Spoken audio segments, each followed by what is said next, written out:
Let's start out by saying thank you for listening or watching this episode. We are grateful to have you in our Seeking Center world. Now, why is having an attitude of gratitude important? That's what we're talking about with Belinda Liu and Omar Brownson, the visionary creators and co-hosts of the Gratitude Blooming podcast and movement. Belinda is a coach, nonprofit education leader, and entrepreneur who brings her gift of nurturing personal strengths and creates life-changing tools and experiences for deep growth. Omar is a storyteller inspired by land and social impact and is also an entrepreneur. He finds joy in making good visible and teaching others to notice joy and synchronicity in order to facilitate healing. Together, they are helping people cultivate gratitude in every facet of life and are leading new paradigms for personal transformation. Gratitude has changed their own lives and the lives of so many that have crossed their paths.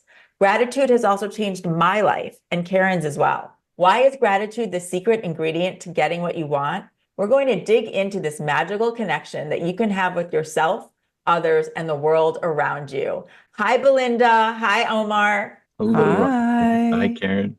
Hi. We're grateful that you're here with us. I was just thinking, listening to the intro that Robin read, and what really grabbed my attention was gratitude being a secret ingredient to getting everything you want. I love that thought. Let's just start, though, at the beginning about how you define gratitude. I would say for me, gratitude is a deep reverence for different aspects of life. And it can be in relationship, it can be in something physical, it can be in wisdom. And I would say that Gratitude Blooming is trying to create a big, wide spectrum around all the things that we can appreciate and find value in unexpected ways. So things that can be also very challenging in our lives. It could be the things that we don't necessarily want, but realize later that, whoa, I needed that. So that's what we're trying to capture with our broader spectrum of gratitude through Gratitude Blooming. Omar, what would you say? And can I just say that Omar has been one of my greatest teachers in the gratitude space. As you can imagine, my definition of gratitude has really evolved over time. And I think that's what's so beautiful about it is that it isn't this one size fits all kind of definition. And I would say at the beginning, it was just literally just learning to pause and notice good. And just that simple act of doing it. And some people do it by journaling, but I really like just noticing it in the moment. And I think of gratitude is like this emotional muscle memory. The more that you notice it, the more that you feel it, the more you feel it, the more you notice it. And so it has this beautiful spiraling up effect. I would say my current definition of gratitude is really the practice of noticing with the heart, because that's the other sort of beautiful thing about gratitude. It's an actual emotion. You can feel it. And I tried meditation, I tried mindfulness, and I was already really good at detaching from my body. So I was like, oh, sure, I'll just disconnect another 20 minutes. It wasn't an actual way to ground. And I think why gratitude was so powerful for me was that it actually allowed me to feel things. And that was what I was like not connected to. And what they say, the distance from the brain to the heart is like 10,000 miles, right? I had to go through that 10,000-mile journey to really learn to just feel these things. One thing that struck me that you just said too, Omar, is that gratitude can be that emotion too. It can stop the bad thoughts in your head. It can stop those negative thoughts. When I run in the morning, sometimes my thoughts can drift off to, oh my gosh, what if this happens? What if this happens? And I try to always stop it with a thought of maybe everything will be okay. And maybe this is here to teach me something. So it can be that little trigger, that little trick in your mind to actually stop those negative thoughts that can creep in. That was one of the great insights as I went into learning more about gratitude is that we have a biological bias to focus on the negative. And so once I learned that it was just a biological bias, then it was just a lot easier to just not get so caught up in whatever that sort of thought is and then those spiraling thoughts because you're like, oh, look, there's the biological bias. Hi, bias. And I do a lot of work with this Zen master, Norma Wong, and she says that practice is anything that disrupts habit. And so when we realize the brain has this evolutionary habit to look at the negative, then you're like, oh, okay, gratitude is just this disruptor. It's not you that has this bias, it's just evolution. And so then all Where of do a you think sudden, that comes from, by the way? Have you We used to get chased by lions, tigers, and bears. We had real sort of threats. Now we're like, someone cut me off on the freeway. Arr. It's I think very that's an different. aha for people, honestly. When you say that, again, it's the noticing. We don't stop to think about that idea of biological bias to the negative and where does that come from? It actually makes so much sense when you say that. But I'm sure people are like, oh, yeah, okay. It was definitely a relief for me when I learned it. And I was like, okay, it's not me that has the problem. And I think that's also, if you think about it, you don't say I am a cold, you say I have a cold. And we don't become some, oh my God, I am a cold. Like I am a walking disease. No, you say I have a cold. And in a couple days, this will pass. It's the same with sort of emotions. Oh, it's not like I am anger. I have anger, and this anger will pass. And I think learning that sort of for me in meditation was like, oh, I thought I was supposed to somehow transcend my emotions. And then through time, what I learned was like, no, actually, the goal is to feel the emotions, but realize that I am not the emotion. So Right. then all of a sudden, I'm learning to feel these things without having to become these things. And then all of a sudden, again, it just becomes easier with time. That's why I call it sort of emotional muscle memory, is you learn to you're like, oh, hi, bias. I'm going to disrupt you. And I know how to because I have gratitude. And again, also, I think you said my favorite words, Robin, which is noticing. Right? And I think for me is realizing, okay, meditation begins with noticing each breath. Mindfulness begins with noticing change. Gratitude begins with noticing good. What you're really doing is learning to become aware of what you're noticing. And it's as Yeah. simple as you are what you eat, you are what you notice. And so then all of a sudden it's just, okay, what am I going to take in into my body and into my heart? And what am I not? And becoming aware of that. Just to add a little point on that is that for people who might be listening and are like, oh, gratitude again, right? We hear so much about gratitude. I think the thing to remember, not only it's a very simple practice of choice. What am I going to choose to focus on? And the intention is not to change anything in your life. Yes, there are things that are happening in all of our lives that are challenges or fears that we're facing, but it's that act of deciding that I can choose to focus on something good in any situation and taking stock of that. So it's a simple but yet so powerful practice. And I think that for me, gratitude began with noticing good. But as I learned over time, and I call it now fearless gratitude, is learning to become, if gratitude makes visible what you value, fearless gratitude is becoming aware of everything you're making invisible. Because what you're making invisible is probably a fear or you're taking for granted. And so I think ultimately gratitude is just, that's why I think then it comes back to just the practice of noticing. It's not actually about what's good or what's bad. It's just like, oh, this is just what's happening.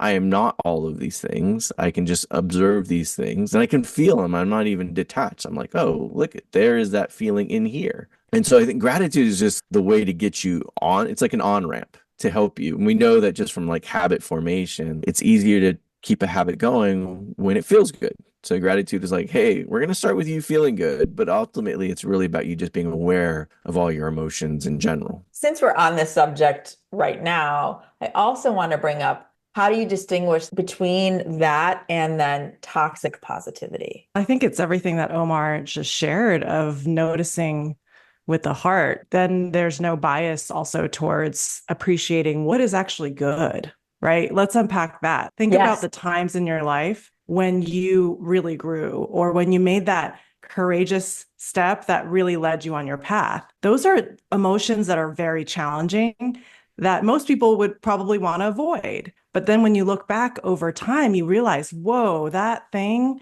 that wasn't great, that didn't feel good, was actually essential. And so I think when you start to notice with the heart and all the different spectrums of emotion, like fear, sadness, anger, it almost is like a teacher in some ways of what's really going on deep down underneath. And when we can connect with each other around that language of the heart, then the experience of each other is very different. So I feel like it's like an invitation to depth that we don't always feel like we can go into. Think about the morning when you go into a workplace. How are you doing today? Default is good. I was just going to Okay. say, someone asked me that the other day and I was like, I'm not that good. Really good overall, but there's some stuff You going just don't on. want to open the door. Yes. So I would say what we're trying to do is invite in the whole spectrum of emotion into our noticing and into our perspective around our lived experience, and then eventually be able to also communicate in almost a new language of gratitude. So I think gratitude has a bad rap. All those stores that you go to with the gratitude thing, and it just feels like everything's awesome all the time. And I think that's a misrepresentation of what Omar and I are talking about with gratitude. Why is it such a universal virtue across all religions? It's not because everything's awesome all the time. It's a way to resource ourselves through the challenges of life and humanity. And so there's some medicine there, and medicine isn't always good to That's take. right. And it's two words I want people so far in this conversation to really remember and underscore for themselves is noticing and depth. Gratitude is noticing and it is deep. And I love this conversation. I think for so many people, is a whole other side of gratitude they haven't thought about. When you bring that up, one of the things that I've talked about before on this podcast, and this is going to sound weird, and I know we're going to talk about challenges and how that leads to deep gratitude. Like my dad, he passed away when I was 12, and we have a deep connection with him on the other side. Now, I have gratitude now for what he did for me in this life in terms of leaving when I was so young, because I wouldn't be who I am or where I am or doing what I'm doing if he didn't. And I know that, and I am grateful for that sacrifice in many ways that he made, or the contract that we had, and that I can carry this on and have these conversations. So that's something that people look at it with, oh, that's so sad and tragic. And it was. And I had to go through so many levels and decades of work, but here I am. It's like what Belinda is saying, it's a wonderful teacher. And it goes back to what you're saying, Omar, about fearless gratitude. It's that even though we're going through all of these experiences, at the end of the day, they can be our biggest teachers that we look back on and are grateful, because it does get us to a place in life that we perhaps never would have gotten to without it. And I think that's the sort of, the brain has a bias towards control, and it thinks it knows everything. And we live in a sort of culture of, quote, rational thought. You don't have to look far to see that the irrational is very present as well. And I think part of it is the brain has it, oh, if this happens, then that is what occurs. And then it feels like it knows, oh, this is tragic, so therefore it is bad. As opposed to, no, we don't know actually how things are going to really unfold and what the lessons are. And it may take decades, right? And I think part of it is disrupting our habit of knowing, disrupting our habit of immediacy, disrupting like all these things. I think the other sort of element of gratitude, if your brain is up here and it wants to know, but we know that the brain is really actually driven by your emotions and your feelings. And your emotions and feelings are actually driven by your physiology. How well did you sleep? How well did you eat? How are you physically? And the number one determinant to your physiological state is your environment. And so this is where gratitude also is disruptive, is that it's a social emotion. So it's inherently relational.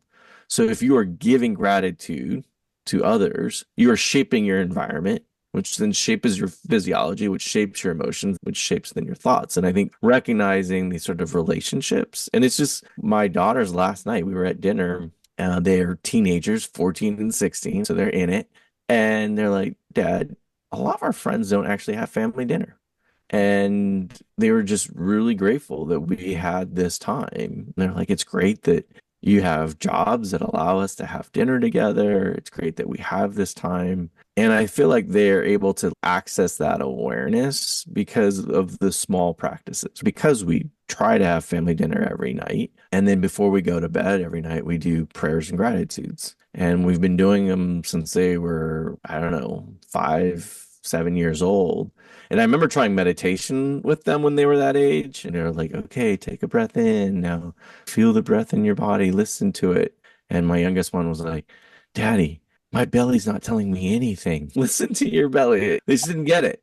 But when I was like, hey, let's do gratitude, immediately, I never had to explain to them what gratitude was. They just knew it. And I remember even one time I was mad at them, go to bed. And then 20, 30 minutes later, I'm like, all right, let me go in and check in on them. And I was like, okay, girls, let's do our prayers and gratitudes. And they're like, Dad, we did them without you. And so this, like, when you have an environment that is shaped by this practice. And that's what I think is beautiful about gratitude. It's not for the great times. It's when it is for the difficult times is really when it gets to show up. And think about how much it helps us too in this culture that we have of comparison, of always wanting more than we already have, like just to have family dinner together. Those just simplest of things. It's the noticing, going back to that again. How beautiful and grounding, and how you can find happiness at any moment, anywhere. And Belinda, what led you to practice gratitude, become aware, and then ultimately create Gratitude Blooming with Omar as well? I think it was the path of discontentment that led me to discover, what do I really want to do with my life? And it's funny hearing you, Robin, talk about my intro, because I was like, oh, I did all this work in education and I don't do it in the same way anymore, but that's still a part of who I am at the core. I feel like in my 20s and 30s, I did the whole live the life and climb that ladder and make impact. And I've realized, even with all of those things, doing things for social impact, I felt this deep discontentment around like how I was living my life. I was super overachieving, super burnt out. Classic story of someone that was self-identifying too much with their work. And I think there was this point in 2014, I was starting to understand that part of my purpose was to actually be a steward of nature and of land. And in that process, I realized that a lot of the ways in which we can notice and be more self-aware is actually in the physical. The physicality of a tree, the physicality of soil, the physicality of being in the water. And a lot of my work at that time was very digital and very techy. Because living in the Bay Area for long enough, you start to feel like if I'm not doing an app or something very technical, then it doesn't have value. It doesn't scale. It doesn't have lasting impact. And so I was working with that medium and feeling super misaligned with the way in which I like to create. And going back to the land reminded me every time, this is timeless. You need to bring people back to this awareness of the physical that then can bring people back into their hearts. And that I needed to take that medicine for myself. And at the time, my friend Arlene Kimsuda, who's the artist behind the Gratitude Blooming drawings, she was coming to the land with me. And we were just trying to imagine, how do we get back into our creativity? And I remember she got inspired to sketch 100 plants for 100 days. It was a 100-day project with El Luna. This was in 2015. And at the end of that exploration, I remember we were in San Francisco. I was in her studio. It was a garage in her house, and looking at all of these 100 sketches of plants that she had committed to doing. And I was like, oh my God, nature wants to talk to people right now. And we need to listen. And with each illustration, there was a word that she channeled basically while she was present with the plant. And when I saw the words like joy and presence, beautiful sadness, courage, tenacity, I was like, wow, these are virtues, but how do we contain this in a way that people can actually experience it? And gratitude for us felt like the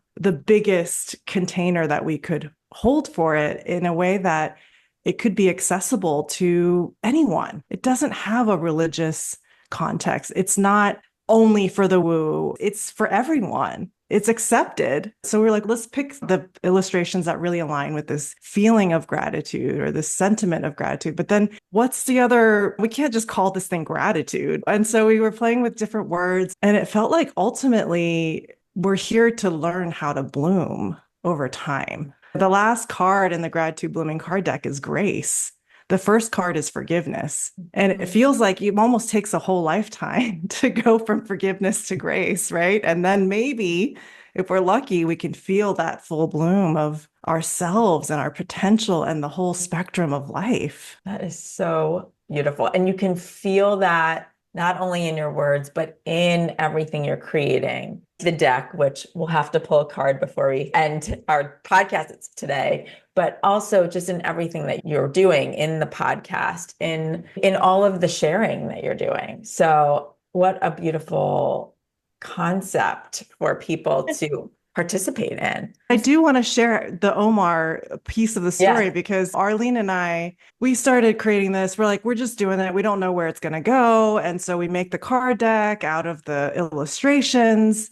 Then we started experimenting with hosting in-person and online gatherings. And it was very beautiful, the way in which it was so emergent and organic. But at one point, it was this 2019, I was like, wow, we've been doing this for a good amount of time now, 2016 to 2019. And I was like, I feel like we need a storyteller. We need someone who can explain what we're doing because we're just doing it and we can't explain what we're doing.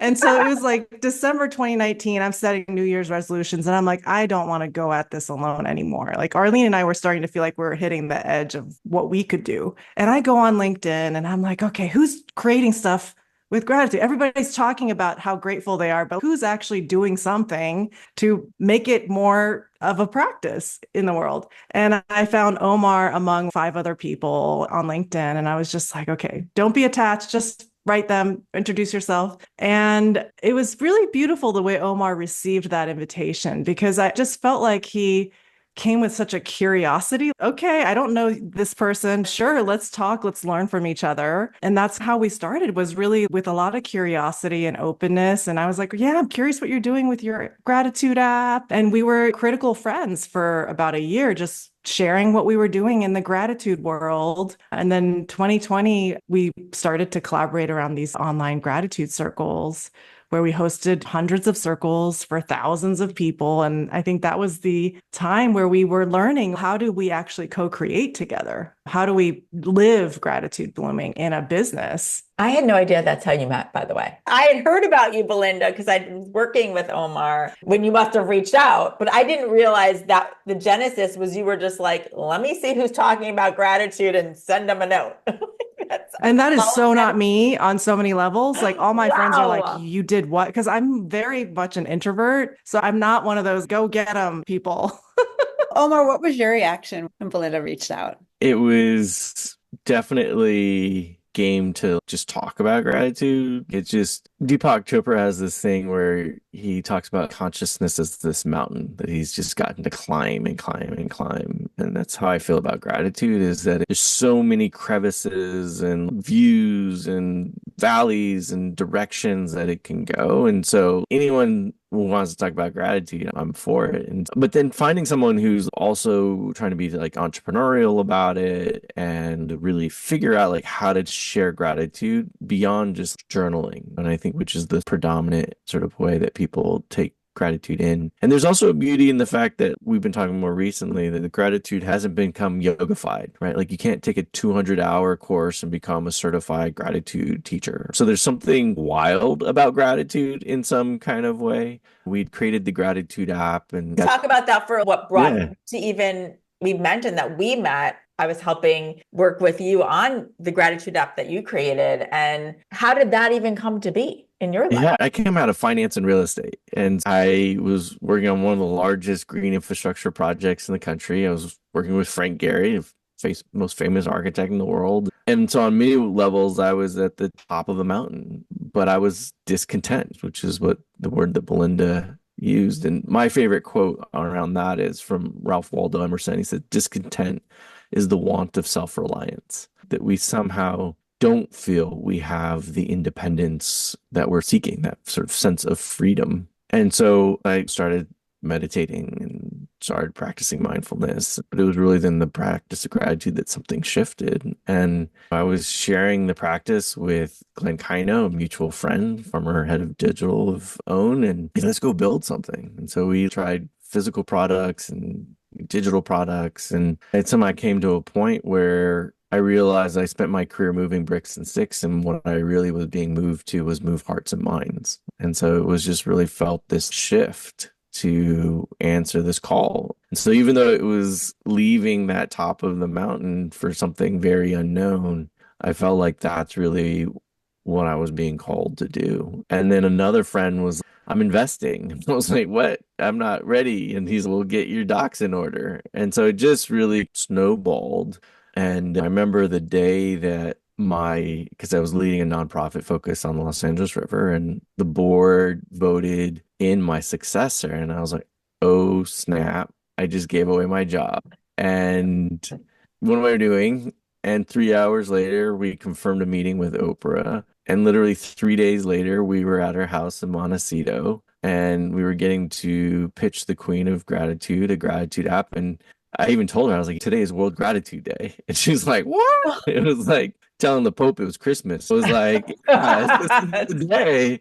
And at the end of that meeting, she looked at me and she's like, I don't know you. I know your partners. And I'm so grateful that they're partnered with you because you're grounded in the principles of spirituality and gratitude. And so it was just for someone who spent a lot of time in finance and real estate and politics and very rational, very aggressive things to get that. It felt like a blessing of just, okay, you're on the right path. And I think with Belinda's invitation is just keep trusting that there's something to learn here. Because it was at the same, I was like, why would I partner with you on Gratitude Blooming when I have my own gratitude app? And then I think ultimately for me, it was really trying to create the physicality of gratitude. And so with the cards and then the spaces that we're able to hold, and we've held them for like people in hospice to Fortune 500 companies. Like I did a session with 300 people online, and the company had just suffered a cyber attack. So everybody was stressed out. And no matter who we're working with or the context we're in, it just somehow finds its way. We had a guest on our podcast, Radhika Vakaria. She's a mantra singer. And she said that with the word courage comes from heart in French, core. And she's like, you don't need to protect, the heart is protecting you. And you can't actually break a heart. You can only break expectations, and expectations are of the mind. And so really this practice of noticing with the heart is really trusting that you don't need to protect it. Right? We say that all the time. I need to protect my feelings and I need to protect my emotions.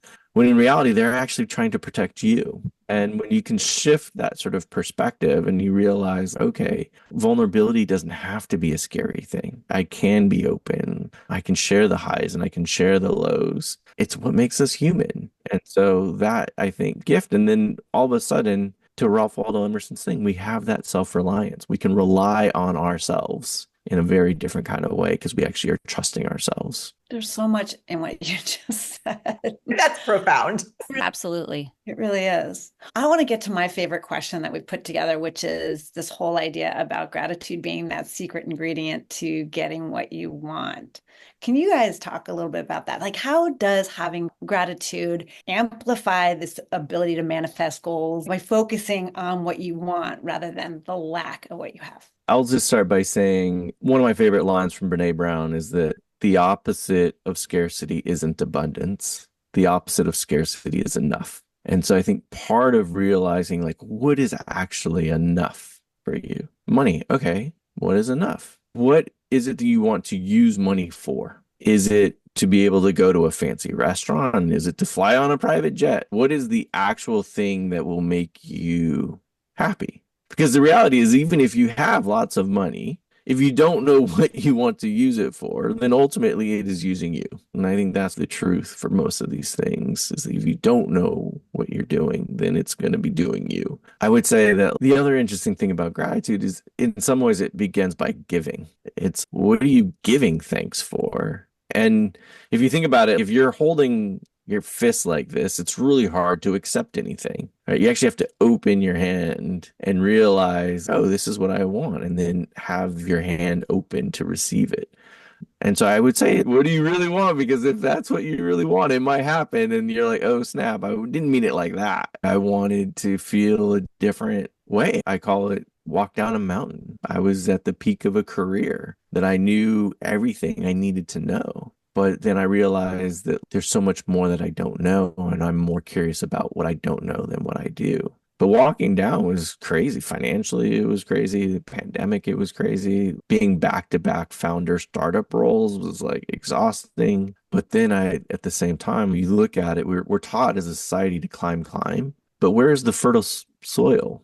It's not on the top of the mountain, it's in the valley. Farms are in valleys, they're not on top of mountains. And so I think part of it is learning, what do you really want? Is it that view, or do you want to grow something? I feel like too, it's reframing even that what Omar you just did is like the want. Sometimes the want feels very attached to physical things. And what's been really interesting is what Omar and I have discovered is gratitude blooming is helping people understand what is their ultimate intent. And oftentimes we start our gratitude circles just with, what is your intention? What is your inquiry right now? And oftentimes it doesn't lead to more answers. It just leads to embracing the beautiful questions. And when you think about your intentions for life, oftentimes they're not centered around a physical thing. It's oftentimes, how do I want to feel? How do I want to show up? It's the sense of what can help us be more whole in ourselves. And those are not things that we get or achieve or accomplish. It's a lot of building the inner capacity to receive. And then if you think about it that way, it can be so many different things, that capacity to receive compassion, forgiveness, love, wisdom, ultimately. So in many ways, it's reframing, how do I even be with what it is that I really need and want and desire? I think that is huge for people to have that reframing and really digging into what is it that they really want. Because that ultimately, to your point, what is enough? I think you can come to this at any age, but I know Karen and I talk about this all the time. For us, with age has come some of that wisdom in knowing that it's feeling. It's not the material things. It's the fulfillment. It is coming from a place of feeling good, noticing the good, and ultimately feeling good about what you're doing in every moment of every day as much as you can. Paradox is then it gets to your question, Karen, is once you actually become aware of what is it that I really want, then it's actually easier to show up in a different way. So then if you show up to your job in a different way, because now you're not reacting to other people's struggle because you're resolved your own. Like I remember just, again, going back to my kids at the end of the day, when they were younger, trying to put them to bed. And it was exhausting because I didn't have any more energy left. And they would jump out of bed and I'm like, oh my God, get back in bed. But with more volume and less kindness. And at some point I learned that what happens if I don't react to them? And then all of a sudden they stayed in bed when I didn't react. That's the same in a work environment. Colleagues are like, they may not intentionally trying to be trigger you or what have you, but folks have an edge. And if all of a sudden you are so grounded and then you're not reacting to them. So then you're able to perform whatever that is for you in a much better way because you're not reacting to what doesn't serve you. And then you're able to actually focus and get the things done that you want to actually get done. But I think what ends up happening is what becomes important sort of shifts and evolves over time as well. I also go back to that whole manifestation way of thinking. If you're always looking at that lack, what do I want that I don't have? It puts you in that sort of energetic frequency of lack versus, I love what you said earlier, Belinda, about how do I want to feel, right? Mm-hmm. Is getting that car, maybe having the car is great, but I want the feeling of what that gives me versus the thing. And we're always measuring ourselves, like you were saying, Omar, about your career and like, how could you leave the mountaintop? Because it's always that external perception of what I should be grateful for, the great career, the big house, the wonderful family, all the perceptual things versus getting to the heart of that feeling of fulfillment, of bounty, of enoughness that is always there for us. And it's not in those physical things that we keep thinking that we need to attain. If I were to think about that question, Karen, for me, it was like I felt this huge lack of meaning in my life. And I wanted that meaning with other people. Like I said, it was super edgy for me to reach out to Omar because that's not something that I do, period. I don't do it in my personal life. I definitely don't do it in my professional life. But it was this craving of, gosh, I really hate small talk. I really hate spending all this time with people and not knowing who they really are. I really wanted that depth and I really wanted that meaningful way to connect with myself and with other people. And ultimately, gratitude blooming was the thing that I needed to feel like, wow, there's meaning here.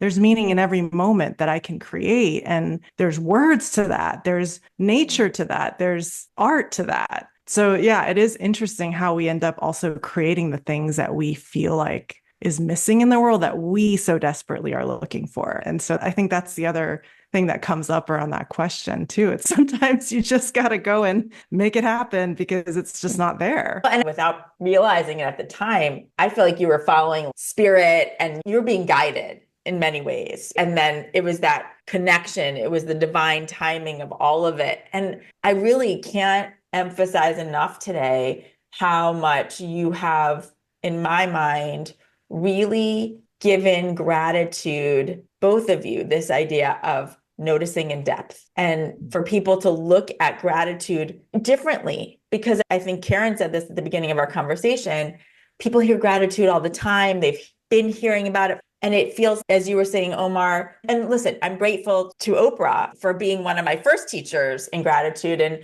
I started keeping that gratitude journal and so forth. And I think now what we're talking about is a practice of depth and noticing that can really transform your life. And how it can take you on this path, this journey. All of us, you two have really shown us how following your gratitude can lead you to those things that you want in your life. It's actually filling that purpose within you when you follow that joy, when you follow that feeling, that energetic frequency of gratitude. So last year I turned 49, and in sort of Chinese cosmology, 49 is the auspicious year, not 50, because it's 7 times 7. So I went into the day with, okay, this is the big year. And I was on a walk, and I was walking in a different part of my neighborhood than I normally go.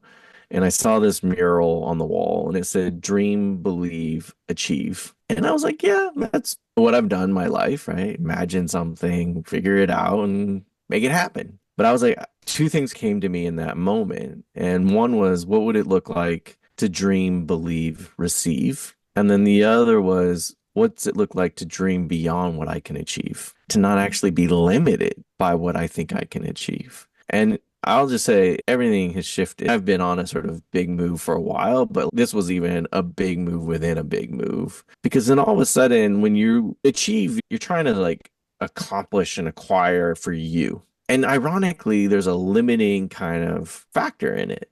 When you dream, believe, receive, who knows what is possible? When you go after the mountaintop, you just can get to the top of the mountain. You can't go beyond it. And so all of a sudden, moving into this idea of what can I dream beyond what I think I can get done by myself, then actually so much more becomes possible. And for me, it's like new job. My girls call it the portfolio life, where I get to do lots of things outside the job. And that's what's funny is then all of a sudden, when you are like, oh, this is what I want, you oftentimes narrow your possibilities. And so I think that sort of wonderment is not like, oh, great, I'm now going to have to go be poor. Vow of poverty, or if it's not a choice. But for those of us who are fortunate enough to have choices, why are we limiting ourselves?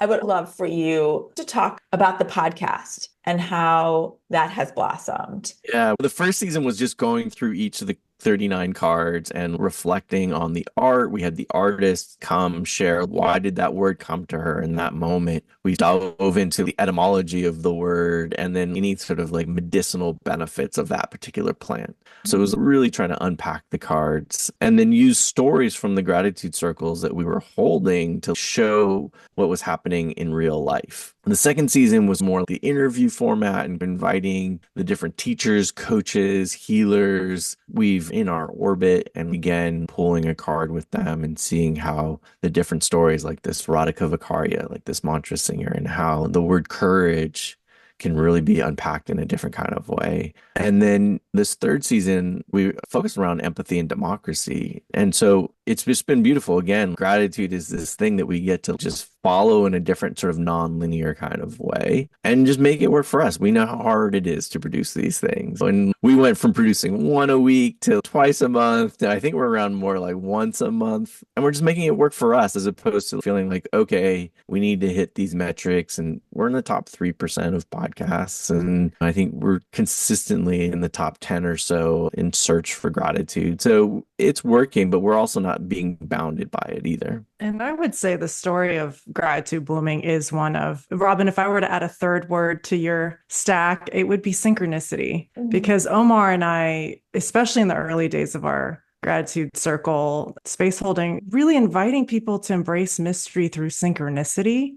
And that is when you start to open up so much that you're like, I don't have any clue what is going to happen next. And I'm open to receive the best possibility or meet the person that I'm meant to meet to then take the next step, or just acknowledging that we don't know and we can receive so much from the not knowing. And I feel like that has been maybe the practice or the way of being with gratitude blooming, is holding space for the unknown to emerge in ways that we can't even define with the mind. And the circles, literally season 2 is all about wayfinding. How do you make decisions and be on the edge of different worlds, like edge walking? And I think this is the time that we're in, is the alchemy of so many different things, plus the unknown. And so how do we keep taking that step forward? And trying to show stories of that so that people don't feel like I'm crazy or I'm alone in that, or it's so scary. Like, it can actually be exciting and fun too. And in season 2, we didn't tell people this is going to be the card. We literally asked them, what is their intention in this moment or question? And then the card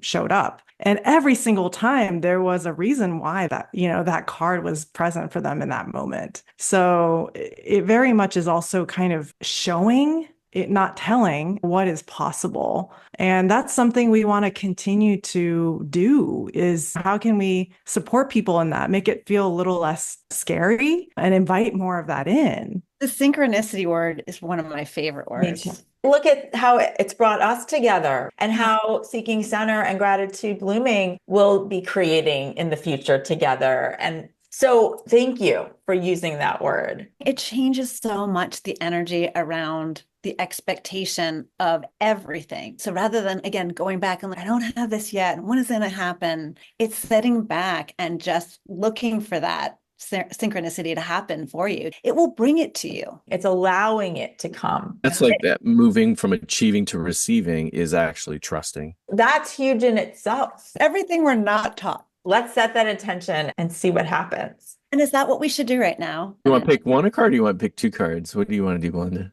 I think whatever Robin and Karen most need and want. Do you want to pick one for each of you, or pick one for Sure. Seeking Center? I think we should pick one for Seeking Center. Okay. Yeah. Imagine you were actually talking to like your favorite plant, or just a plant that you're familiar with because it's in your front yard or it's in your neighborhood, and just out loud share either an intention or a question that you're holding, but talk to the plant. For me, when I'm talking to the plant, and the question that I would have is, there's so many paths forward. Which way to go first? And I love this visualization of the blooming.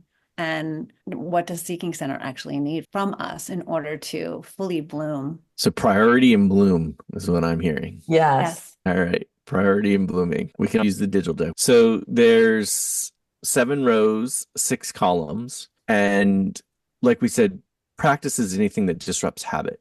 And so the reason that you're looking at the back of the card is that you've already set these intentions. Like, how do I prioritize? What really wants to bloom? And your mind already has an auto reply system of what you think that means. And randomness is a great way to disrupt our sort of rational minds. And so again, 7 rows, 6 columns. You can either tell me a number or I can scroll like Vanna White and you can just tell me to stop. Yeah, stop right there. What do you think, Karen? I was going in that direction, so let's go for it. So priority and blooming. Card number 34, the foxglove sing. What makes your heart sing? How does your song want to be expressed? So as you look at the art itself, and when the artist illustrated this plant, the word sing came to her. And what makes your heart sing? How does your song want to be expressed? So as you think about priorities and you think about blooming, what comes up for you with this card? This is really such validation. Exactly. It's literally what we were talking about yesterday and today in helping navigate. This is a perfect card, that there are so many different ways that we can go, but what makes us happiest? What do we want to do? What fills us with joy? Because in the world that we're living in at the moment, and I know that both of you have been in, there are so many voices coming at us, many of which are so focused on the 3D in terms of money, in terms of what's going to reach as many people as possible, as quickly as possible, and make the most money. There's a lot of that speak when you are an entrepreneur and you are in that world of investors and so forth. And at the end of the day, Karen and I are really trying to hold true to what do we feel good about, what brings us joy, because that is what will reach more people in terms of helping them feel better. That's what's most important to us. And so this really validates. It's an extension of that energy, just like you were saying, Belinda, about what started Gratitude Blooming. You're following that love and that joy and that gratitude that even you had.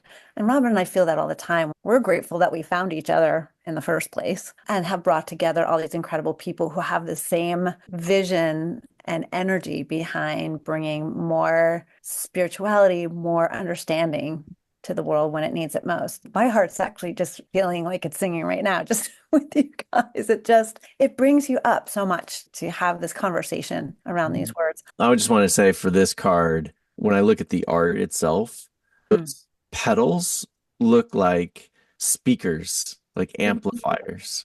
And so just as you're thinking about your priorities, and then when it becomes clear what those priorities are, because it's what makes your heart sing, then it amplifies. So it goes into that blooming that you talked about, Karen. And I'm working on a book right now and I'm doing my writing. And last night I was looking through some of our old notes, Robin, and there was this great quote from Jay-Z's, "Don't search for the vibe, be the vibe." And so I feel like what is song is a vibration. Don't search for the vibration, be the vibration. Love that. I actually just wrote down as you were talking, sing your frequency. Let your voice be the frequency that you are in whatever way is meaningful to you. So we definitely need to look carefully at these cards too, because there is so much more of the message in it. So I love that you did that. I have one other thought too, just as we're here. I wonder if we could just pull one more with the intention of people who are listening to our podcast who may just be at a place where they're at a crossroads and can't find the gratitude maybe this minute,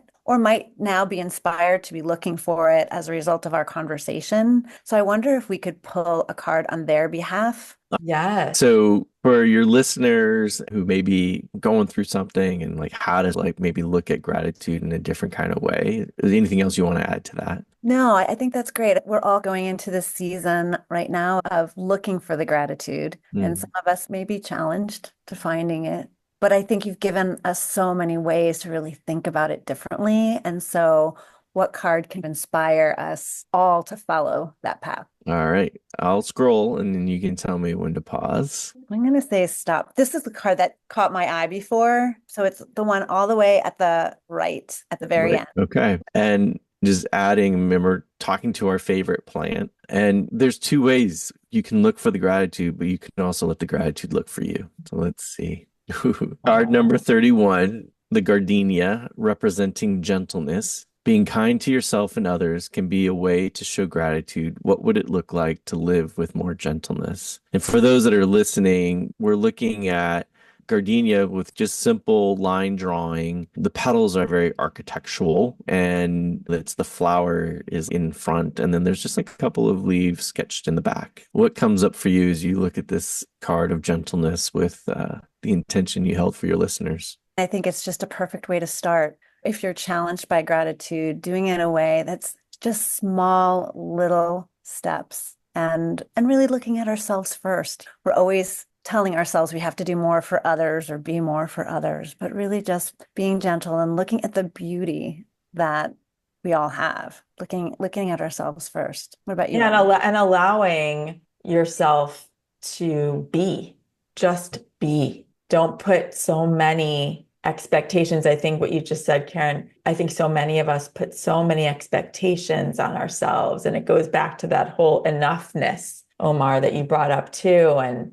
I just think this card is a reminder to allow yourself to be, especially now, especially the season we're entering in terms of holidays and even with the new year coming. Don't put too much pressure on yourself. Allow yourself to be and then notice the good. That would be, I think, our wish for you. And I know the holidays can be stressful. And so just that very simple reminder to be kind to yourself and gentle. And so if on the day folks are in the kitchen and buzzing around and you just need to take a quick walk around the block or give yourself some space so you can be gentle with others, it's a great reminder to give yourself permission to enter it in a way that maybe allows you to be more kind and gentle.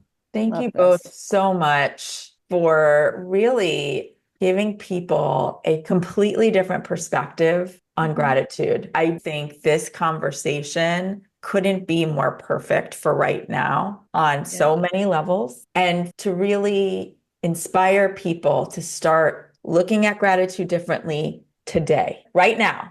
You can start right now. That's the beautiful part of it. And the other part is that you have resources as well on gratitudeblooming.com, looking for Gratitude Blooming wherever you listen to your podcast, but also go to gratitudeblooming.com. Number one, for this card deck that's unbelievable. It's beautiful, insightful, deep, and something that you can use every day. And you always have other offerings that you are putting together that come from the heart. So could not recommend that more. Amazing. And we're so excited to offer a 10% off for all Seeking Center listeners. So just when you go to the checkout, use the Seeking Center promo code to get 10% off. And if you want to unpack gentleness for yourself, you can go to our homepage and find the card, and there's all of our podcast episodes. We even have music for most of the cards now. So yeah, it's like a whole comprehensive experience that you can have, just feeling, what does gentleness really mean? Unpacking that for yourself. We are so grateful for both of you and the journey that you have followed to bring us all of this inspiration. Especially at this time of year, I think people, as happy as they may be going into the holidays, there's always that feeling of, okay, where is my list of gratitude? What do I need to be grateful for? And I think you've really helped us find that and really make it part of our day to day, not just for this time of year, but all years. So